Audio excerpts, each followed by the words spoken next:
That's why I kept breaking down.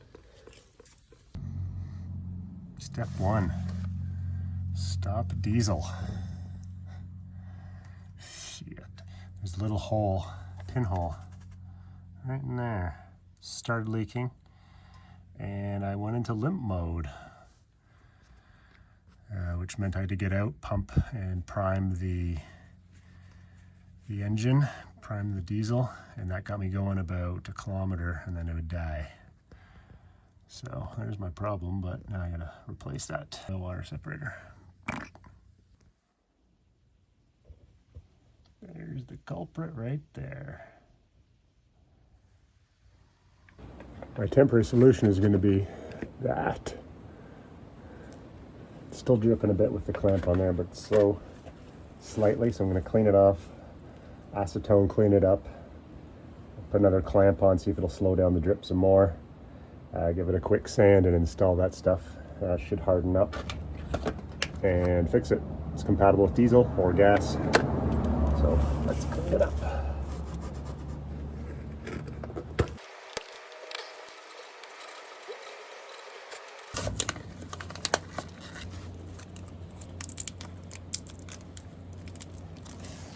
Going to break a little bit off.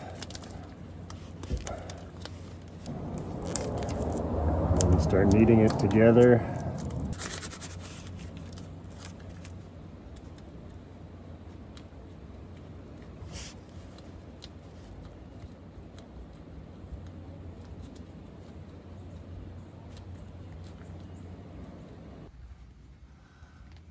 Okay, here's my temporary fix.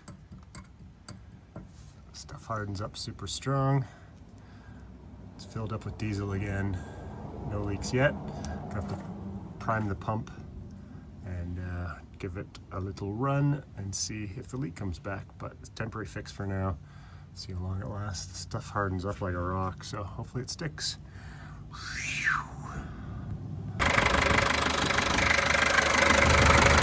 All right, primed it. Got all the air out. Seems to be running again.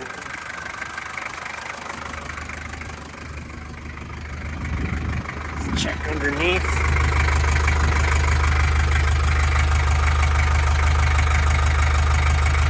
Let's go for a test drive and see if it holds.